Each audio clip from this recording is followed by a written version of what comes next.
কোন নেশাখোর নিজের থেকে মদ খানা, মদের বোতল শুরু করে নাই, তারে কোনো না কোনো দুষ্ট বন্ধু শয়তান তারে এই মদের আড্ডায় নিয়ে গেছে,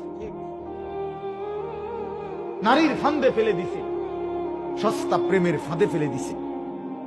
এই জন্য বাপ, আমিও আফসোস করতে হবে, আপনিও করতে হবে। জওয়ান বুড়ো প্রত্যেকে মন্দ সঙ্গী, অসৎ সঙ্গী, যে তোমারে নষ্ট করে দিছে, যে তোমারে চরিত্রহীন বানিয়ে দিছে, তার কথা মনে পড়বে আর তখন আফসোস করবে, হায় যদি তাকে বন্ধু না বানাইতো। আহা তুই কি করলি আমার, আহা তুই কি করলি।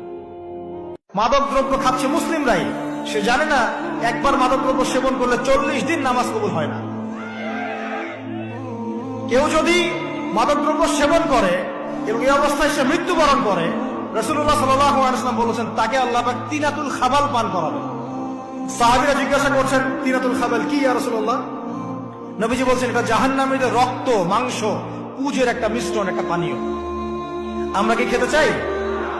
আজকে থেকে তওবা করবেন, কোন রকম মাদক দ্রব্যের সাথে সংশ্লিষ্ট থাকবেন। আল্লাহ পাক হেফাজত করুন, আমিন। সিগারেট খুর মনে করে গাঁজাখোরের চাইতে ভালো, গাঁজাখোর মনে করে মদখোরের চাইতে ভালো, মদখোর মনে করে হিরোইন চাইতে ভালো, হিরোইন খোর মনে করে টিকটিকির লেজ খাওয়ার চাইতে ভালো। আমার মতো জামশেদ মজুমদার হুজুর মনে করে দাড়ি টুপি রাখা সব চাইতে ভালো কাজ, কিন্তু মানুষের সাথে দুর্ব্যবহার করা খারাপ কাজ না। এখানে প্রত্যেকটা রুগী চায় ডাক্তার হিদায়েত, ডাক্তার চায় যে ম্যাজিস্ট্রেট তার পরীক্ষার নকল ধরেছে তার হিদায়েত, হুজুর চায় মাহফিল কমিটির হিদায়েত কারণ টাকা কম দিছে, মাহফিল কমিটি চায় হুজুরের হিদায়েত, টাকা কন্ট্রাক্ট করা ছাড়া আসতে চাচ্ছে না। কেউ নিজের হিদায়েত চায় না, প্রত্যেক ব্যক্তি অন্যের হিদায়েত নিয়ে এখানে ব্যস্ত। এখানে যারা সিগারেট খান ছাড়তে পারেন না, আমি আপনাদেরকে একটা কথা বলবো, মাথায়টা বসান। আপনি রমজানে যদি 10টা 11টা 12টা 1টা 2টা সিগারেট না খেয়ে থাকতে পারেন, আপনি আগামীকালকেও চাইলে সকাল 10টা 11টা 12টায় সিগারেট না খেয়ে থাকতে পারবেন।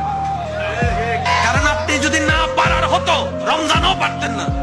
আপনি যেহেতু রমজানে পেরে দেখিয়েছেন, একটু চেষ্টা করলে আপনি 11 মাসও পারবেন।